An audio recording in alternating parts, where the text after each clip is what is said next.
So varicose veins అంటే మనకి కాళ్ళకి దమలు రక్తాన్ని తీసుకొని వస్తాయి, ఈ సిరలేమో రక్తాన్ని తీసుకొని వెళ్తాయి. ఆ వెళ్ళే ప్రాంతంలో బ్లాక్స్ వచ్చి బ్లడ్ కిందకు వచ్చేస్తే దాన్ని వారికోస్ వెయిన్స్ అంటారు.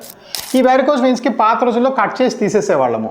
ఇప్పుడు అలాంటి అవసరం ఏం లేకుండా మీకు నడుములో సూది కానీ ఎనస్థీసియా కానీ మత్తు ఇవ్వటం కానీ ఏం లేకుండా కంప్లీట్లీ అవేక్ పేషెంట్కి ఏం చేస్తామంటే చిన్న సూది పెట్టి అందులోంచి ఒక వైర్ పంపించి లేజర్ని వాడుకుంటూ కాలు చేస్తాం.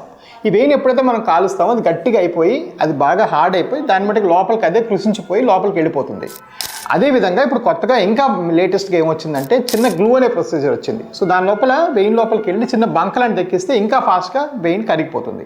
ఇలాంటి వండర్ఫుల్ ఎండోవాస్కులర్ ప్రొసీజర్ రావడం వల్ల అడ్వాంటేజ్ ఏంటంటే పేషెంట్స్కి నమ్మకం పెరుగుతోంది ఈ వారికోస్ వెయిన్స్ మీద, ఇది తొందరగా తగ్గించుకోవాలని కుతూహలం పెరుగుతుంది అండ్ మనం అలాగే తగ్గించగలుగుతున్నాం. ఇవాళ మన విజయవాడ ఓపీలో దగ్గర 120 మంది పేషెంట్స్ 9 మందికి ఆపరేషన్ చేసి యాక్చువల్గా అందరూ ఇళ్ళకి కూడా వెళ్ళిపోయారు ఇప్పుడు. సో ఇలాంటివి మీరు ఉన్నప్పుడు ఇలాంటివి వాడుకోవాలి. పాత రకమైన ఆపరేషన్స్, నడుములో సూదిచ్చి కట్ చేసే ఆపరేషన్లు, కుట్లేసే ఆపరేషన్స్ ఇట్లాంటివి దయచేసి చేయించుకోకండి. ఇది గవర్నమెంట్ హాస్పిటల్లో మీరు ఫ్రీగా చేసినా మీరు చేసుకోకూడదు. ఎందుకంటే వాటి ఫెయిల్యూర్స్ చాలా ఎక్కువ ఉంటాయి, దాని సమస్యలు చాలా ఎక్కువ ఉంటాయి, వాటి వల్ల సైడ్ ఎఫెక్ట్స్ కూడా చాలా ఎక్కువగా ఉంటాయి. Thank you.